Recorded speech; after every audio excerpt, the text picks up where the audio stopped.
Assalamualaikum warahmatullahi wabarakatuh. Selamat malam dan salam sejahtera bagi kita semua. Saya dan Arif dari mata kuliah Sistem Informasi akan menjelaskan tentang aplikasi rental kamera berbasis web. Pertama-tama saya memperkenalkan diri saya sendiri dan teman saya. Saya sendiri Muhammad Dirgantara Bagus Saputra dan teman saya Muhammad Arif Setiawan.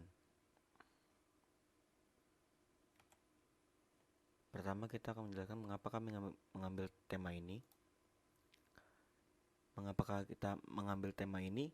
Saat ini perkembangan teknologi mengalami kemajuan yang sangat pesat. Masyarakat Indonesia semakin hari semakin ingin kenal dengan teknologi internet. Banyak yang menggunakan internet sebagai ladang usahanya. Salah satunya adalah situs yang memperjualkan atau mempersewakan barang-barang secara online. Maka dari itu, kami bergerak untuk membuat sistem terintegrasi di mana calon penyewa cukup membuka website, memilih kamera yang ingin disewa, menentukan harga yang pas, dan pihak persewaan mana yang cocok bagi calon penyewa. Yang kedua, solusi dari pengembangan. Solusi pengembangan, kami akan mengembangkan aplikasi buatan kami ini dengan melihat beberapa hal yang dibutuhkan oleh calon penyewa kamera dan pihak persewaan kamera. Aplikasi kami akan menyediakan tahap verifikasi nomor handphone dan pengguna diharuskan mengupload gambar KTP. Pengembangan tugas ini akan dimulai dari analisa kebutuhan aplikasi dan mengumpulkan rekrutmen dengan mewawancari pihak persewaan kamera dan calon penyewa kamera sehingga mendapatkan informasi yang lengkap mengenai fitur-fitur yang akan dibutuhkan pada aplikasi. Yang ketiga, manfaat pengembangan.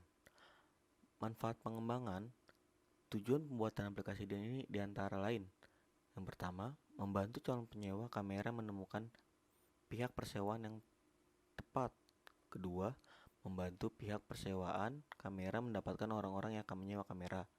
Ketiga, membantu calon penyewa mendapatkan harga yang terbaik sesuai budget yang dimiliki. Dan untuk tahap pelaksanaannya akan dijelaskan oleh Saudara Arif Setiawan. Terima kasih Saudara Tara. Selanjutnya saya akan menyampaikan tahap pelaksanaan pembuatan aplikasi ini. Hal yang pertama kami laksanakan yaitu dengan melakukan testing internal di dalam internal kami. Membuat list bug yang terjadi pada saat testing, lalu memperbaikinya agar bisa meminimalisir kemungkinan ada bug berbeda di masa mendatang. Uji coba ini dilakukan masih dengan adanya panduan dari kami selaku pembuat aplikasi agar user mudah untuk memahami beberapa fitur yang tersedia di aplikasi. Dengan uji coba ini diharapkan ada fitur baru yang nantinya dapat kami kembangkan, agar dari pihak yang akan menyewa kamera maupun pihak persewaan kamera tidak merasa kesusahan saat menggunakan aplikasi ini. Next. Berikut adalah mockup dari aplikasi RenCam. Dapat tampilan awal, yaitu RenCam Login, halaman login untuk masuk ke aplikasi, yang berisi field email dan password sebagai syarat untuk masuk ke aplikasi. Jika belum punya akun, bisa langsung klik register. Ketika tombol register diklik, maka akan tampil halaman RenCam Register, yang berisi field nama lengkap, alamat, password, hak akses aplikasi yaitu ada penyewa dan pihak persewaan, lalu ada field email, field nomor telepon untuk verifikasi, lalu yang terakhir ada upload KTP untuk mengupload gambar KTP. Selanjutnya bisa langsung klik register. Ketika klik register akan kembali ke halaman login. Setelah itu masukkan email dan password, login. Setelah login akan tampil halaman awal aplikasi, itu halaman beranda. Lalu ada menu master data kamera. Ketika master data kamera diklik, maka akan tampil data kamera yang sudah diinputkan. Jika ingin menambahkan data kamera, bisa klik langsung tambah data. Di tambah data kamera, terdapat beberapa field yang harus diisi, yaitu ada field nama kamera, harga sewa, harga tersebut harga per hari. Tipe kamera ada DSLR atau mirrorless. Jika semuanya sudah benar, bisa langsung submit. Ketika submit akan kembali ke halaman data kamera. Di data kamera ini juga bisa mengedit data yang sudah diinputkan. lalu menghapus data yang sudah diinputkan. Selanjutnya ada transaksi sewa. Menu transaksi sewa ini yaitu menu untuk melakukan penyewaan kamera. Di sini terdapat beberapa data, yaitu data nama penyewanya siapa, nama kamera, lalu ada tanggal sewa, lama sewanya berapa hari, total harga sewanya berapa, lalu ada status sudah bayar atau belum bayar. Untuk melakukan sewa kamera, bisa langsung klik sewa kamera. Ketika tombol sewa kamera diklik, akan muncul halaman inputan sewa kamera, yaitu ada field nama penyewa yang otomatis akan diambil dari user login jika role sebagai penyewa. Lalu ada field tanggal sewa, field lama sewa, ada pilihan nama kamera, lalu akan muncul total harga sewa, lalu ada field total harga kamera yang akan muncul ketika selesai memilih kamera. Perhitungannya, ketika kamera dipilih, otomatis sudah include data harga kamera, lalu akan dikalikan oleh field lama sewa. Selanjutnya, yang terakhir ada field metode pembayaran. Ada 3 pilihan metode pembayaran, yaitu ada ShopeePay, GoPay, dan Transfer Bank. Untuk notesnya, nama kamera mengambil data dari master data kamera. Jadi ketika memilih nama kamera, maka akan otomatis dapat harga dari kamera tersebut yang akan dikalikan dengan lama sewa.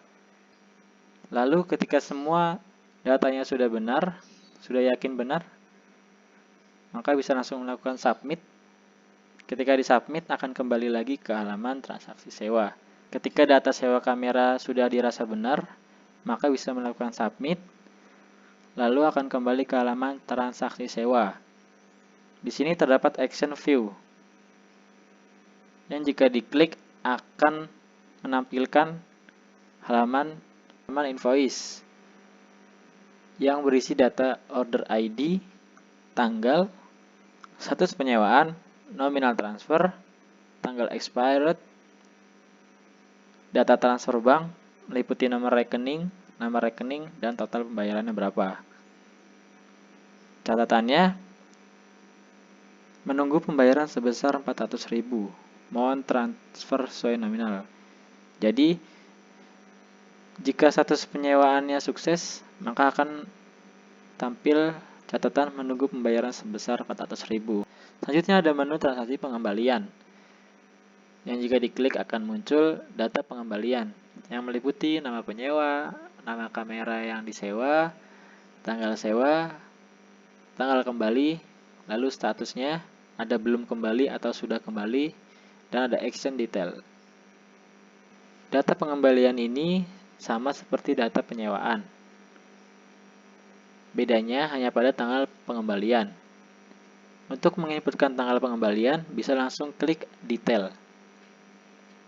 Jika action detail diklik, maka akan tampil halaman input data pengembalian. Nama penyewa otomatis dari yang sudah ada. Nama penyewa, ada field nama penyewa, nama kamera, tanggal sewa, lama sewa, dan tanggal pengembalian. Di sini yang perlu diinput hanya tanggal pengembalian, karena nama penyewa, tanggal sewa, lama sewa, dan nama kamera sudah otomatis terinputkan. Di sini yang perlu diinputkan hanyalah tanggal pengembalian, karena nama penyewa, tanggal sewa, lama sewa, dan nama kamera sudah otomatis akan terisi dengan data penyewaan. Untuk notesnya, data detail ini menggunakan data dari transaksi, yang membedakan adalah tambahan inputan tanggal pengembalian. Yang sudah saya katakan sebelumnya, yang membedakan di data ini adalah hanya tanggal pengembalian. Jika sudah menginputkan tanggal pengembalian, bisa melakukan submit dan akan kembali ke halaman data pengembalian yang akan merubah status dari belum kembali menjadi sudah kembali.